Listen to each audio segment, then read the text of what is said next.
Very warm welcome to all of you. Mass communication वाली study में आप सभी का स्वागत है एक बार फिर से। और मैं आ गई हूं दोबारा आपके सामने और फिर से हम पढ़ने वाले हैं आज पार्ट 2। इसका पार्ट 1 मैंने कल अपलोड कर दिया था यूट्यूब पे और जिसमें आप लोगों ने पढ़ा भी है। बट इस समय व्यूज भले कम आ रहे हैं, मेरा मेन मोटिव ये नहीं है कि व्यूज ज्यादा आए। मेरा मेन मोटिव है कि आप लोग इसे सब्सक्राइब करो और सब्सक्राइब कर जब हो जाता है तो व्यूज फिर आने खुद ही लग जाते हैं। तो मेरा मेन मोटिव ये है कि आप इसे सब्सक्राइब करो, शेयर करो, मेरा मोटिवेशन भी बना रहे मैं ताकि वीडियोस बना सकूं, क्योंकि फ्री कंटेंट कहीं नहीं मिलता है। फ्री कंटेंट देने का काम आपको किया जा रहा है, तो बस सिर्फ आपसे इतनी रिक्वेस्ट है कि आप इस सेशंस को फैला दो, चारों तरफ फैला दो, ताकि कि आ गई है मास कम्युनिकेशन में फ्री फ्री फ्री कंटेंट। क्योंकि फ्री कंटेंट आपको कहीं नहीं मिलेगा, हर कोई इसका पैसा लेता है। अब हम यहाँ पे आपको फ्री दे रहे हैं तो फ्री सर्विस लेने में लोगों को भलाई नहीं लग रही है। जब लास्ट मोमेंट में जब एग्जाम के पास आ जाएंगे ना, तो मोस्टली लोग क्या करते हैं, उसको देखना शुरू कर देंगे। तो चलिए बिना इधर उधर की बात करें स्टार्ट करते हैं। इंट्रोडक्शन देती हूँ मैं छोटा सा, ताकि ज्यादा टाइम ना लगे। मेरा नाम आरती है और मैं भी एज अ स्टूडेंट कैटेगरी में आती हूँ, और मैं भी जो है हायर एजुकेशन के लिए तैयारी कर रही हूँ, और साथ में मैं भी प्रिपरेशन कर रही हूँ यूजीसी नेट जीआरएफ के लिए, एग्जाम के लिए। फ्रेंड्स, मैंने जो प्रीवियस वीडियो बनाई थी उसमें मैंने 4 क्वेश्चंस दिए थे, जिसमें से आंसर मुझे किसी ने नहीं दिया। वीडियो के उसमें ऑप्शन कमेंट में मुझे बताया ही नहीं किसी ने। बट कोई नहीं, देर आए दुरुस्त आए। तो हम चलो आगे पढ़ते हैं। तो यहाँ पे लिखा है the relationship between text and social structure is what. मतलब जो टेक्स्ट और सोशल स्ट्रक्चर के बीच का जो रिलेशन होता है, टेक्स्ट मतलब लिखने वाला टेक्स्ट, सोशल स्ट्रक्चर जो दिखाया हुआ है, स्ट्रक्चर्स जिसे बोलते हैं, उनके उनके दोनों के बीच का रिलेशनशिप को हम क्या कहते हैं? मीडिएटेड कहते हैं। उसका आंसर क्या है? मीडिएटेड है। मीडिएटेड यानी मीडियम है वो। ठीक है। सेकंड क्वेश्चन की बात करते हैं। ये क्वेश्चंस मैं कहां से लाई हूं? ये क्वेश्चंस ना प्रीवियस ईयर क्वेश्चंस हैं, 2020 की क्वेश्चंस हैं ये। प्रीवियस ईयर क्वेश्चन करना बहुत ज्यादा इंपॉर्टेंट है। बाद में मैं ना प्रीवियस ईयर क्वेश्चंस की ना एक इस तरीके से ही वीडियो बना बना के पोस्ट करूंगी। वो आप लोगों के लिए बहुत ज्यादा इंपॉर्टेंट रहेगी कि आपको पता रहेगा। मैं 2023 के दिसंबर का भी लाऊंगी कि दिसंबर में किस टाइप के क्वेश्चंस आए थे। 2023 के जून का भी लाऊंगी कि जून में किस तरीके के क्वेश्चंस आए थे। केवल और केवल पेपर 1 नहीं होगा, पेपर 2 होगा मास कम्युनिकेशन, क्योंकि मेरे चैनल का नाम मास कम्युनिकेशन वाली स्टडी है। पेपर 1 आप खुद से करें और पेपर 2 के लिए आप निश्चिंत हो जाएं कि पेपर 2 आपको यहाँ पे मिलेगा। The social category perspective of communication is based on a collection of. जो सोशल पर्सपेक्टिव है, मतलब सोशल पर्सपेक्टिव मीन्स जो चीजें रहती हैं, कैसी चीजें? पर्सपेक्टिव सोशल कैटेगरी की जो चीजें रहती हैं is based on a collection of what. वो किस चीज का कलेक्शन है? एथिकल व्यू का, रिलीजियस प्रिंसिपल्स का, पॉलिटिकल डिफरेंस का, या stereotype held by social scientist का। ये क्वेश्चन सभी आपको समझ नहीं आ रहे होंगे, बट इन्हें देख लीजिए कि किस तरीके का पैटर्न आ रहा है आजकल यूजीसी नेट में। देखिए किस तरीके का पैटर्न आ रहा है। यहाँ पे लिखा है कि इसका आंसर क्या है? Stereotype held by social scientist, इसका ये आंसर है। अब हु इज स्टेरियोटाइप, थोड़ा सा बेसिक जान लीजिए। स्टेरियोटाइप मतलब होता है कि जो लोग पिछड़ी जाति के होते हैं, पिछड़ी सोच के, जो लोग सोचते हैं कि जो गर्ल्स हैं उनका घर पे रह के काम करना ज्यादा बेटर रहता है, जो लोग ये सोचते हैं बॉयज बाहर रह के काम करें, तो जो पिछड़ी समाज की सोच होती है, वो तरीके के जो लोग होते हैं वो आपके स्टेरियोटाइप के अंदर आएंगे। तो इसका आंसर ये है कि जो सोशल कैटेगरीज पर्सपेक्टिव यानी सोच विचार रखा जाता है कम्युनिकेशन में, वो कहाँ से, ये चीजें कहाँ से पनपी हैं या डेवलप हुई हैं? तो ये हुई हैं stereotype held by social scientist से। थर्ड पॉइंट, थर्ड क्वेश्चन है, in communication the project of the self is a concept develop by. ये कॉन्सेप्ट किसने डेवलप किया था कम्युनिकेशन में? तो ये कॉन्सेप्ट डेवलप किया था, सुन लो सिर्फ, जॉन बी थॉमसन ने। अभी पढ़ा नहीं है बट देख लो कि ये कॉन्सेप्ट जो है डेवलप किया था जॉन बी थॉमसन ने। ओके, आगे बढ़ते हैं। स्टॉर्ड हॉल ने डिस्क्राइब किया था टेलीविजन व्यूअर को एज अ कल्चरल ड्रॉप्स के बारे में, एज अ कल्चर ड्रॉप्स के बारे में। ठीक है। ये जो क्वेश्चंस हैं वो प्रीवियस ईयर क्वेश्चंस है। देख लो किस तरीके का पैटर्न आ रहा है, बहुत टिपिकल पैटर्न है, ऐसा नहीं कि बहुत इजी आ रहा है, बहुत टिपिकल पैटर्न आ रहा है। तो ये क्वेश्चंस है। सो स्टार्ट करते हैं। फ्री सेशंस आपको दे रहे हैं हम लोग, स्पेशली मैं। और क्या सेशंस में हम आज पढ़ने वाले हैं, क्या पढ़ेंगे आज हम पढ़ेंगे फंक्शंस ऑफ कम्युनिकेशंस के बारे में। What is the functions of communication? Communication के फंक्शन क्या हैं? कभी सोचा किसी ने कि कम्युनिकेशन के भी कोई फंक्शन होंगे? किसी ने सोचा? एक्चुअल में होते हैं, फंक्शंस होते हैं।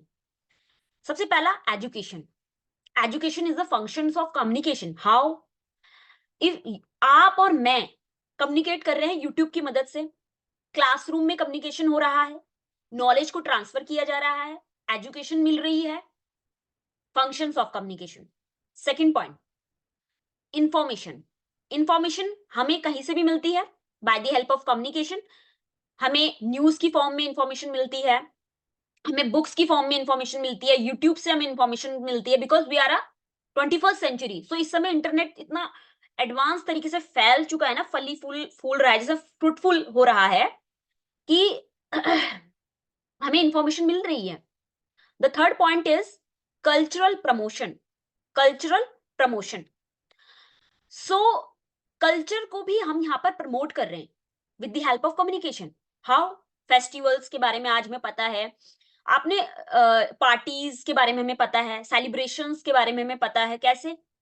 अगर आप ना थोड़े पहाड़ी इलाकों की तरफ से आते हैं ना, जैसे पहाड़ में, जैसे हम लोग मैं बेसिकली उत्तराखंड से हूँ, तो यहाँ पर रिचुअल्स को ज्यादा बढ़ोतरी दी जाती है। जैसे कि जो गढ़वाली लोग होते हैं, कुमाऊनी लोग होते हैं, उनके उसमें नथ पहनी जाती है, पिछौड़ा पहना जाता है। हमारे यहाँ का कल्चर है, ट्रेडिशन है। तो ये ट्रेडिशन भी हमें कैसे पता चला? With the help of communication. हमें बताया किसी ने, कि हमने बुक से पढ़ा, हमने जगह जगह बात की, हमें पता चला कि हमारे फैमिली भी यूज कर रही है, हम भी यूज करेंगे आने वाले समय में। तो ये क्या है? कल्चर प्रमोशन हो रहा है। Third point is entertainment. Entertainment भी with the help of communication से होता है। जैसे हमारे पास क्या है? हमारे पास ये मोबाइल फोन है, that is a mobile phone. और इस मोबाइल फोन में हम सारी चीजें सर्च कर लें, चाहे वो गाना है, चाहे वो सॉन्ग है, हम एंटरटेनमेंट लेते हैं, बेसिकली लेते हैं। Okay. Next point is control function. Control function, to get someone to behave in appropriate way. हम मैनेजमेंट का यहाँ पे एग्जाम्पल ले सकते हैं, सेंसरशिप का एग्जाम्पल ले सकते हैं, कि हम एक दूसरे को किस तरीके से मैनेज करके चल रहे हैं। और सेंसरशिप की उसमें भी हम क्या है? कम्युनिकेशन का यूज करते हैं। The next point is stimulation. Stimulation मतलब हो गया कि हम किसी को स्टिमुलेट कर रहे हैं। सिंपल सी भाषा में समझते हैं, एग्जाम्पल से। एडवर्टीजमेंट। एडवर्टीजमेंट के एग्जाम्पल स्टिमुलेशन में कैसे आएगा? कि हम लोग जो है, सपोज हमने कोई एड देखा, वो एड था बुक का। उस बुक में लिखा है कि if you read this book, if you underline the important points, so you will crack the JRF, you will crack. So हमारा जो क्यूरियोसिटी थी वो बहुत ज्यादा बढ़ गई। हमें लगा, अरे क्या ऐसी कौन सी बुक आ गई यार, हमें तो पढ़नी चाहिए, हमें तो पढ़नी चाहिए। तो हम पढ़ने लगे। तो हम पढ़ने के लिए जब जा रहे हैं, हमारे अंदर एक पॉजिटिव थिंकिंग आ रही है, और हम कहीं ना कहीं स्टिमुलेट हो रहे हैं, तो वो चीज आ जाएगी। Next point is counselling. Counselling भी, that could be the function of communication. Just because of, क्यों? क्योंकि जब हमारे अंदर एंजाइटी आ जाती है, जब हम लोगों को दो तरीके के आप मोटिवेशन को आपको पता होगा, एक होता है एक्सट्रेंसिक और एक होता है इंट्रिंसिक। एक्सट्रेंसिक जो कम्युनिकेशन होता है वो हमें बाहर से मिलता है। एग्जाम्पल, संदीप महेश्वरी की वीडियोस हम देखते हैं, हमें बाहर से मोटिवेशन मिलता है। इंट्रिंसिक होता है जो हमें खुद से आता है, सेल्फ, हमें खुद से आता है जो मोटिवेशन, वो हो गया इंट्रिंसिक कम्युनिकेशन, जिसमें हमें गाइडेंस, जिसमें हमें खुद की हेल्प से हम करते हैं। और काउंसलिंग में हमें एक्सटर्नल, जो एक्सट्रेंसिक हमें मोटिवेशन मिलता है, वो यहां से हो जाएगा। ओके। अगला पॉइंट देखते हैं, सोशल कॉन्टैक्ट। सोशल कॉन्टैक्ट में क्या होता है? हम एक दूसरे के साथ, हमारा कॉन्टैक्ट बना रहता है with the help of friendship, relationship, club, organisation. इन सब के साथ हमारा रिलेशन कैसे बन रहा है? कम्युनिकेशन के जरिए। कम्युनिकेशन से हमारा जो रिलेशन है वो सोशल कॉन्टैक्ट में भी बनता है। अगला पॉइंट है इंटीग्रेशन। इंटीग्रेशन में कैसे? हमारे जो रिलेशन है ना, वो एज अ सोशल कॉन्टैक्ट नहीं, as a political party, conference, इनसे भी हमारा जो होता है ना रिलेशनशिप बनता है with the help of communication. तो that are the functions of communication. ठीक है, देख लीजिए कौन कौन से फंक्शन है। Education, information, culture promotion, entertainment, control function, stimulation, counselling, social contact, and last is integration. Okay, so we come from the next point, that could be type of communication. Types of communication. What are the types of communication? First one is verbal communication. Verbal communication we also known as non contigious, यानी कि non continuous. It means it based on discontinuous. अब मैं आपको समझाती हूं। पहला type of communication आता है वर्बल कम्युनिकेशन। वर्बल कम्युनिकेशन के अंदर आता है आपका ओरल और रिटर्न। ओरल जो कि मैं बोल रही हूं वो आ जाएगा, रिटर्न जो मैं लिख के, जो मेरे आपके सामने पीडीएफ रखी हुई है तो वो आ जाएगा रिटर्न फॉर्म में। ओके, सो ये क्या है, एक नॉन कॉन्टिन्यूअस आपके पास कम्युनिकेशन है। ओके, अब नेक्स्ट आता है नॉन वर्बल कम्युनिकेशन, जिसको हम कंटिन्यूअस कम्युनिकेशन कहते हैं। कंटिन्यूअस, अब सपोज मैं चुप हूं, मैं चुप हो गई, ठीक है, अब मेरी आईज ब्लिंक कर रही है, मेरा थोड़ा सा मैं हिल रही हूँ, डुल रही हूँ, या मैं ऐसे कर रही हूँ, कंधे उचका रही हूँ, ठीक है, तो क्या है, फिर भी मेरी बॉडी लैंग्वेज, मेरे फेशियल एक्सप्रेशन, मेरी आईज, ठीक है, तो कुछ ना कुछ मैसेज को कन्वे करने का काम कर रही है। तो that could B non verbal communication. Okay, so non verbal communication में आ जाएगा आपका काइनेसिस, जिसमें आ जाएगी आपकी बॉडी लैंग्वेज। काइनेसिस को क्या बोलते हैं, बॉडी लैंग्वेज। बहुत बार आ जाता है एंटी, यही ऐसे ऐसे वर्ड उठा उठा के दे देता है कि बच्चा सोचता है कहां से आ गया। काइनेसिस, काइनेसिस मतलब होता है बॉडी लैंग्वेज। हैप्टिक, हैप्टिक मतलब टच, टच से भी कम्युनिकेशन किया जाता है। आप सोच रहे होंगे वही गर्लफ्रेंड बॉयफ्रेंड वाला टच, नहीं, टच होता है और भी चीजें हैं। जैसे हम जो है जब गाय को देखते हैं अपनी बछड़े के साथ, ठीक है, वो उन्हें टच करके अपना प्रेम प्रदर्शित करती है, जैसे कि चाट के अपना प्रेम प्रदर्शित कर, टच नहीं कर रही उसकी अपनी जीभ से, वो टच कर रही ना, तो वो भी आ गया। फिर आता है प्रोक्सेमिक्स। प्रोक्सेमिक्स मतलब होता है स्पेस, डिस्टेंस, ठीक है, डिस्टेंस के थ्रू, जैसे दो लोग आपस में बात कर रहे हैं, बीच में स्पेस आ गया।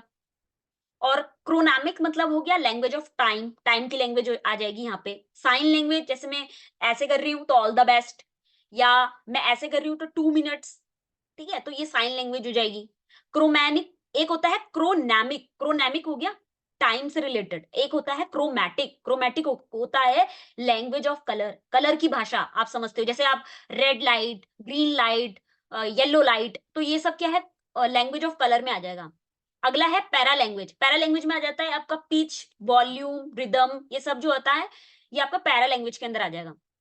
This is the most important diagram, just because of क्यों, क्योंकि यहाँ पर हम ये समझने वाले हैं कि what are the types of space, space के कितने टाइप्स है। हमने अभी वर्ड पढ़ा था ऊपर, एक प्रो सॉरी, इसे हम बोलेंगे स्पेस डिस्टेंस, प्रॉक्सिमिस, प्रॉक्सिमिस से वर्ड बोलेंगे। तो ये जो स्पेस है वो कितने टाइप के होते हैं। सो एक है इंटीमेट स्पेस, एक है पर्सनल स्पेस, एक है सोशल स्पेस, एक है पब्लिक स्पेस। सो यहाँ पर फ्रैंकली मैं आपको बताऊं तो बेटा ये ले लेते हैं थोड़ा, ये जो लिखा है ना इंटीमेट स्पेस, यहाँ देखो, यहाँ पर इसकी सेंटीमीटर तक बता रखा है। 1.5 फीट से लेकर 1.5 फीट से लेकर 45 सेंटीमीटर तक का स्पेस होता है यहाँ पे। यानी कि यानी कि यानी कि यहाँ पर जो 1.5 फीट है, यानी कि कितना छोटा सा स्पेस है, इंटीमेट स्पेस। इसमें कौन लोग आ जाएंगे, इसमें आ जाएंगे हस्बैंड वाइफ, ये लोग आपके इंटीमेट स्पेस में आ जाएंगे। दूसरा आता है पर्सनल स्पेस। पर्सनल स्पेस में 4 फीट की स्पेस होती है। कितना होता है, 4 फीट, यानी कि 1,2 मीटर, ठीक है, कॉमा है, आई थिंक पॉइंट है, कॉमा है, ठीक है, 1,2 मीटर। तो ये आ जाएगा पर्सनल स्पेस। पर्सनल स्पेस में कौन कौन लोग आ जाएंगे, पर्सनल स्पेस में आ जाएगा आपका, पर्सनल स्पेस में आ जाएंगे आपकी फैमिली, आपके मम्मी पापा भाई बहन, ये सब आपके पर्सनल स्पेस में आ जाएंगे। थर्ड स्पेस आता है सोशल स्पेस। सोशल स्पेस में कौन कौन लोग आ जाएंगे, अब इसमें 12 फीट तक की दूरी आ जाती है, 3.7 मीटर तक के। तो यहाँ पर जो है सोशल स्पेस में हम कह सकते हैं कि यहाँ पर आपके नेबर, आपके फेसबुक फ्रेंड्स, सो ये जो लोग हैं ना, या आपके फ्रेंड्स, वो सब आपके सोशल स्पेस पे आ जाएंगे। फिर एक आता है पब्लिक स्पेस में 25 फीट की दूरी हो जाती है। और यहाँ पर कहाँ पे मिलेंगे आपको लोग? ये मिलेंगे मार्केट में। मार्केट मान के चलो कि मार्केट में कोई भी लोग हैं, आप तो नहीं जानते ना, आपके लिए तो अननोन है, तो आप उस स्पेस में रहते हो, तो that could B public space. तो एक ट्रिक याद रखना, ताकि कभी भूल जाओ, तो IPSP। IPSP what? आई से हो गया इंटीमेट स्पेस, पी से हो गया पर्सनल, एस से हो गया सोशल, और पी से हो गया पब्लिक स्पेस। ओके, सो अब हम आगे बढ़ते हैं। Forms of communication. Forms means types of communication. Forms means types of communication, इसे फॉर्म्स भी बोलते हैं और टाइप्स भी बोलते हैं, ठीक है? Types of communication, type. अब टाइप में आ जाता है इंट्रापर्सनल कम्युनिकेशन, जिसको ट्रांसपर्सनल कम्युनिकेशन भी कहते हैं। इंट्रापर्सनल कम्युनिकेशन बोले तो, इंट्रापर्सनल कम्युनिकेशन जो होता है वो हम खुद से करते हैं, खुद से करते हैं, वो हो जाएगा इंट्रापर्सनल कम्युनिकेशन। एक होता है मेटाफिजिकल कम्युनिकेशन, जो कि स्पिरिचुअल लेवल पे किया जाता है। एक होता है इंटरपर्सनल कम्युनिकेशन। इंटरपर्सनल कम्युनिकेशन क्या होता है? जो कि डायडिक कम्युनिकेशन भी इसे कहते हैं, जहां पर दो लोगों के बीच में कम्युनिकेशन होता है। दो लोगों के बीच में क्या होता है? कम्युनिकेशन होता है, तो उसको हम बोलते हैं इंटरपर्सनल कम्युनिकेशन। एक आता है ग्रुप कम्युनिकेशन। ग्रुप कम्युनिकेशन में दो से ज्यादा लोग आ जाएंगे, ये आ गया ग्रुप, ये एक ग्रुप हो जाएगा, ठीक है? सो ये हो गया ग्रुप कम्युनिकेशन। एक आता है पब्लिक कम्युनिकेशन। पब्लिक कम्युनिकेशन में क्या होता है? यहाँ पे स्पेसिफिक लोग होते हैं। कौन होते हैं? स्पेसिफिक लोगों के ऊपर हम बात कर रहे होते हैं, या स्पेसिफिक टॉपिक के ऊपर हम यहाँ पर, या स्पेसिफिक क्राइटेरिया यहाँ पर होता है। जैसे फॉर एग्जाम्पल ये एक मैदान है, इसमें मैच के खिलाड़ी बैठे हुए हैं और यहाँ पे कमेंट्री की जा रही है, तो कमेंट्री क्या वो हमारे घर की करेगा कमेंट्री? नहीं, वो क्या करेगा? कमेंट्री करेगा तो वहां के जो स्टेडियम है वहां की कमेंट्री हो रही होगी, वो आपस में बात कर रहे होंगे, ठीक है? कि ठीक है, तो ये कमेंट्री वहां पर हो रही होगी, ठीक? तो ये बात कर रहे होंगे, तो वो और स्पेसिफिक है मैच, मैच से रिलेटेड बात कर रहे हैं, मैच से रिलेटेड ही यहाँ पर बातचीत हो रही होगी, उससे रिलेटेड और कोई अलग बात तो नहीं होगी। अगला आता है मास कम्युनिकेशन। मास कम्युनिकेशन में क्या है कि यहाँ पर एग्जाम्पल ले लो, मन की बात कार्यक्रम, प्रोग्राम जो मन की मोदी जी चलाते हैं, वो प्रोग्राम आ जाएगा। वो क्या करते हैं? यहाँ पर बस एक चीज होती है, मीडियम का इस्तेमाल किया जाता है। अगर वो कम्युनिकेट कर रहे हैं तो एक मीडियम का होना बहुत ज्यादा जरूरी है। अगर वो कम्युनिकेट कर रहे हैं तो उनके पास एक मीडियम है और यहाँ पर जनता बैठी हुई है, तो ये आ जाएगा मास कम्युनिकेशन में। एक आता है mass line communication. Mass line communication को हम कंसल्टिंग मासिस बोलते हैं और परसुएसिव कम्युनिकेशन भी कहते हैं। जस्ट बिकॉज ऑफ क्यों? क्योंकि यहाँ पे भड़काऊ बयान दिए जाते हैं, कि भड़काते हैं, यहाँ पे भड़काया जाता है कि भाई तू जो है ना इस पे ये कर ले, और हमारी पार्टी में शामिल हो जा, नहीं तो देख कि तेरा जो है क्या हो रहा है, मतलब इस तरीके से बयानबाजी की जाती है और भड़काया जाता है। तो ये आ जाएगा आपका किसमें? ये आ जाएगा आपके मास लाइन कम्युनिकेशन में। ओके, सो अब हम आगे बढ़ते हैं। अब इंटरपर्सनल कम्युनिकेशन के क्या होते हैं? कुछ स्टेजेस हैं इंटरपर्सनल कम्युनिकेशन के, कुछ कुछ 3 स्टेजेस हैं। इंटरपर्सनल कम्युनिकेशन बोले तो आपके दो लोगों के बीच का कम्युनिकेशन। क्या स्टेजेस हो सकते हैं? देखते हैं। स्टेजेस में बात करते हैं तो यहाँ पर जो स्टेजेस हैं, सबसे पहला जो स्टेज है वो आता है फैटिक कम्युनिकेशन। क्या आता है? Phatic communication. फैटिक कम्युनिकेशन बोले तो जो ये टर्म जो है ना, ओरिजिन की थी मेलिनोव्स्की ने 1923 में ये टर्म आई है। और इसमें ये बताया है फैटिक कम्युनिकेशन मतलब it's began with greeting someone, यानी कि हम किसी को ग्रीट करने का काम करते हैं, जैसे हाय, हाय कैसे हो, हेलो, या ये बोल देंगे कि गुड मॉर्निंग, गुड इवनिंग, इस तरीके के हम कम्युनिकेशन करते हैं, तो वो आ जाएगा फैटिक स्टेज में। दूसरा आता है पर्सनल स्पेस। पर्सनल स्पेस हम किसके साथ करेंगे? पर्सनल स्पेस हमारी फैमिली के साथ होगा। सपोज हम कोई मैटर को लेकर डिस्कस कर रहे हैं कि भाई तुझे अपना करियर किस में बनाना है, तो क्या हम ये कहीं पड़ोसी से डिस्कस करेंगे कि हमें करियर किस में बनाना है? हम अपनी फैमिली से डिस्कस कर रहे हैं, सो वो चीज आ जाएगी पर्सनल स्पेस में। तीसरा आता है इंटीमेट स्पेस। इंटीमेट स्पेस में हमारे क्लोज फ्रेंड्स होते हैं, फैमिली के, क्लोज फ्रेंड्स बोले तो हस्बैंड वाइफ, हम यहाँ से क्या आते हैं, अपने इमोशंस को शेयर करते हैं उनके साथ, फीलिंग्स को शेयर करते हैं, इनफॉर्मल वे में चीजों को शेयर करते हैं। ओके, सो अब हम थोड़ा आगे बढ़ते हैं। नोट करने वाली बात क्या है यहाँ पर? नोट करने वाली बात ये है कि बुद्धिज्म ने बताया 4 तरीके के सोशल इमोशंस होते हैं इंटरपर्सनल, ड्यूरिंग इंटरपर्सनल कम्युनिकेशन के अंदर 4 तरीके के इमोशंस होते हैं। पहला है मैटा, मैटा मतलब होता है लविंग काइंडनेस। दूसरा होता है करुणा, करुणा को बोलते हैं कंपैशन। और तीसरा होता है मुद्रिता, जिसको हम सिंपैथी बोलते हैं, सिंपैथी। और उपेक्षा होता है जिसको हम इक्वी एमिनिमिटी बोलते हैं। अब मैं समझाती हूँ ये क्या बोल रहे हैं बुद्धिज्म वाले। बुद्धिज्म वाले ये कह रहे हैं कि जब हम इंटरपर्सनल कम्युनिकेशन यानी 2 लोगों के साथ जब हम कम्युनिकेट करते हैं तो हम मेटा चीजों का यूज करते हैं। जैसे सपोज मैं किसी के पास जाऊंगी, मैं मेटा कम्युनिकेशन लविंग बिहेवियर दिखाऊंगी अपना, अरे मैं तो बहुत अच्छी हूँ, लविंग कामनेस शो करूंगी, तो मेटा कम्युनिकेशन के अंदर आ जाएगा। करुणा में आ जाएगा, हम कंपैशन दिखाते हैं, करुणा दया का नाम से पता लग रहा होगा, दया दिखाएंगे, अरे यार कैसे होगा तेरे साथ ऐसा, तो दया दिखाएंगे। मधुरता में हम क्या करेंगे, उसको सिंपैथी देंगे, अरे यार होता रहता है यार, बढ़ आगे, इस तरीके के वर्ड यूज करेंगे। उपेक्षा में क्या करते हैं, या तो हम एनिमिटी शो करेंगे, तेरी हिम्मत कैसे हुई ऐसा करने की, तो हम इस तरीके के यहाँ पे वर्ड इस्तेमाल करते हैं। ठीक है, आगे बढ़ते हैं।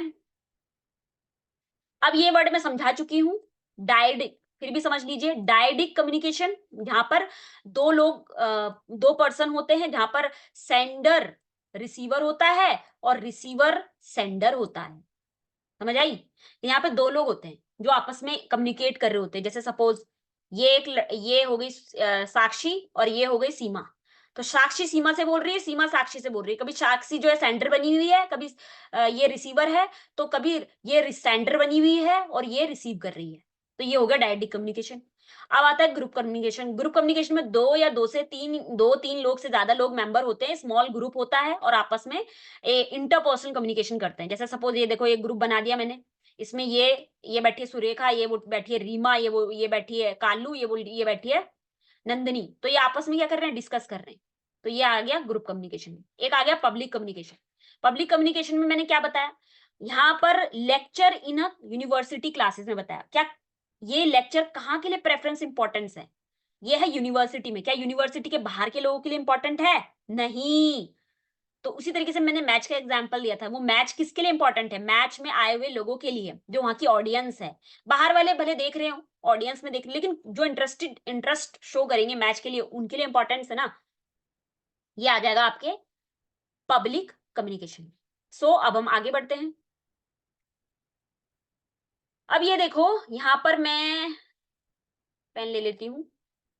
ओके, सो इंटरपर्सनल कम्युनिकेशन, सॉरी इंट्रापर्सनल और इंटरपर्सनल।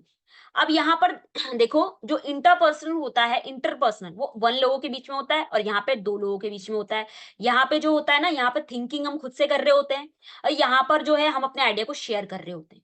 यहाँ पर हम खुद से ही बड़बड़ाते रहते हैं क्योंकि नंबर ऑफ थॉट्स हमारे माइंड में घूमते रहते हैं। और यहाँ पर जो है हम सोशली सामने वाले पर्सन के साथ कांटेक्ट करते हैं, बोलते हैं, और यहाँ पर हम इंटरनल सेंस का यूज करते हैं और यहाँ पर हम नॉन वर्बल और वर्बल दोनों चीजों का इस्तेमाल करते हैं सामने वाले बंदे के या पर्सन से बात करने के लिए। ठीक है, तो ये हो गया। आगे बढ़ते हैं। अब आता है हमारे पास 3 aspects of that govern the interpersonal communication. Inter मतलब बोले तो, इंटर बोले तो हम खुद से जो बात कर रहे हैं, हम कैसे करेंगे, सेल्फ कॉन्सेप्ट, यानी कि हम खुद से बात कर रहे हैं, हिमसेल्फ हरसेल्फ, खुद से बात कर रहे हैं। किस तरीके से, यार मेरे को अपने अंदर बिलीव है ना कि हम क्रैक कर जाएंगे जीआरएफ, हमारे अंदर, हमको हमारे अंदर इतना जुनून है ना कि हम कर जाएंगे यार, वैल्यू है, एटीट्यूड है कि यार yes I can do it. तो ये चीज हम खुद से कर रहे हैं। परसेप्शन में क्या करते हैं हम, mind receive and grab the outside world. हम अपने बारे में जो हम करने वाले हैं एक परसेप्शन बना लेते हैं, हाँ यार हमारा जेआरएफ होगा तो हम ये करेंगे, हम पीएचडी करेंगे, पीएचडी के बाद हम असिस्टेंट प्रोफेसर बन जाएंगे, हम आगे कोई बच्चों को भी गाइड कर सकते हैं, पढ़ा सकते हैं, है ना। तो इस तरीके से हमारी प्लानिंग प्लॉटिंग चलती रहेगी। तो हमारा परसेप्शन है। फिर एक्सपेक्टेशन क्या हो जाएगी, एक्सपेक्टेशन ये होगी कि हमारे फ्यूचर में, हमारा जो फ्यूचर है वो सिक्योर हो जाएगा, सिक्योर हो जाएगा फ्यूचर, सिक्योर हो जाएगा, क्योंकि तनख्वाह जब जहाँ 60-70 हजार रुपए तनख्वाह हो जाएगी तो सिक्योर नहीं होगा फ्यूचर, फ्यूचर सिक्योर हो जाएगा। तो ये चीज जो है एक्सपेक्टेशंस हो जाती हैं ये। ठीक है, अब आगे बढ़ते हैं। ये देखो डायग्राम, देखो बहुत ही बढ़िया डायग्राम है ये। यहाँ पर देखो डायग्राम में क्या बोला है, डायग्राम में यहाँ पर ये कौन बैठा है भाई साहब, ये भाई साहब है हमारे इंट्रापर्सनल कम्युनिकेशन वाले। और ये कौन है, ये हो गया इंटरपर्सनल कम्युनिकेशन। इंट्रापर्सनल कम्युनिकेशन में हम खुद से कम्युनिकेट कर रहे हैं, ये देखो ये पर्सन बैठा हुआ है और यहाँ पे खुद से कम्युनिकेट कर रहा है। और ये जो है इंटरपर्सनल कम्युनिकेशन में ये पर्सन सामने वाले से कम्युनिकेट कर रहा है, सामने वाला इससे कम्युनिकेट कर रहा है, तो ये हो गया इंटरपर्सनल कम्युनिकेशन। अब जो इंट्रापर्सनल कम्युनिकेशन है ना, उसके भी 4 लेवल होते हैं। कितने लेवल होते हैं, 4 लेवल होते हैं। ठीक है, बढ़ते हैं आगे, इसको डिलीट कर देते हैं। 4 लेवल कौन कौन से होते हैं, सबसे पहले इंटरनल डिस्कोर्स। इंटरनल डिस्कोर्स में हम क्या करते हैं, हम साइकोलॉजिकली प्रे करते हैं, मेडिटेशन करते हैं, और हम मतलब किसी से बात नहीं करते, मन में ही ड्रीम से रिलेटेड या जो चीजें रहती है ना, वो साइकोलॉजी के तरीके से मेडिटेशन की फॉर्म में करते हैं। ठीक है, इंटरनली करते हैं काम। एक आता है आपका सोलो वोकल। सोलो वोकल में क्या है, सोलो वोकल में आ जाएगा आपका कि यहाँ पे आप जो होते हैं ना, टॉकिंग, क्या लिखा है नीचे, talking to yourself as your complain about your boss. आप मिरर के सामने खड़े हो जाते हो और बड़बड़ाते हो, ऐसे खड़े हो गए ये भाई साहब, इसके बाल भी खड़े कर देते हैं। ठीक है, ये भाई साहब खड़े हो गए और सीधा बोले कि सर मैं कल से जल्दी आऊंगा, कल से मैं सारा काम कंप्लीट प्रॉपर तरीके से करूंगा। तो क्या है ये, क्या बॉस से बात कर रहा है, नहीं, ये अपने से बात कर रहा है, सोलो वोकल कम्युनिकेशन। आगे बढ़ते हैं।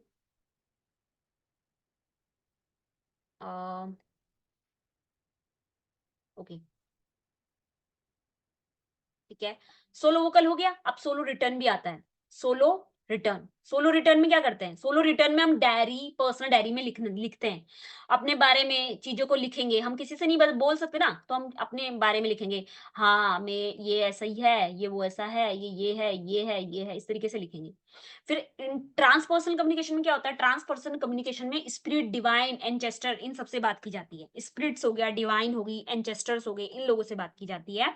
वो आ गया आपके ट्रांसपर्सनल कम्युनिकेशन में। अब एक लास्ट क्वेश्चन है, अंतिम क्वेश्चन, आज का क्लास फिर वाइंड अप होती है। लास्ट क्वेश्चन, एक क्वेश्चन लाई हूं आज मैं, सिर्फ और सिर्फ एक क्वेश्चन। क्वेश्चन क्या है, ध्यान से देख लीजिए। क्वेश्चन कह रहा है कि what is the difference between, क्या अंतर है कम्युनिकेटिव एक्शन में और स्ट्रेटेजिक एक्शन में। क्या एक्शन, क्या लगता है आपको डिफरेंस है, कम्युनिकेशन एक्शन जो होता है क्या वो इंटरपर्सनल होता है, या स्ट्रेटेजिक एक्शन जो होता है वो ग्रुप कम्युनिकेशन में होता है, या कम्युनिकेशन एक्शन जो होता है वो लोगों के साथ डील करता है, स्ट्रेटेजिक एक्शन जो होता है वो डील करता है सोसाइटी के साथ, या कम्युनिकेशन एक्शन है वो डील करता है बिफोर इलेक्शंस या ड्यूरिंग इलेक्शन स्ट्रेटेजिक एक्शन करता है, या डी ऑप्शन कि कम्युनिकेशन एक्शन जो है वो ट्राई करता है म्यूचुअल अंडरस्टैंडिंग के लिए, और स्ट्रेटेजिक एक्शन है वो मैनिपुलेट करता है वर्ल्ड को। क्या ये सही है, वेट से काट लेते हैं। ठीक है, तो क्या मानना है आपका, क्या सोच रहे हैं आप, इसका क्या आंसर हो सकता है वो आप मुझे कमेंट में बताएं, और जरूर बताएं। अब हम टाटा सी यू, मिलते हैं कल फिर इसके थर्ड पार्ट के साथ। और शेयर करो, ज्यादा से ज्यादा फैला दो इस वीडियो को, कि बस कोई पढ़ा रहा है वो भी फ्री पढ़ा रहा है, आप लोगों को फ्री पढ़ाने का काम कर रहा है, और इम्पोर्टेंट है ये। एक दिन छोटा छोटा भी पढ़ लोगे ना बहुत है, क्योंकि मैंने पहले ही क्या स्ट्रेटेजी बताई थी, रेगुलरिटी होना बहुत ज्यादा जरूरी है। बाय बाय, टेक केयर, ऐसे ही पढ़ते रहिए।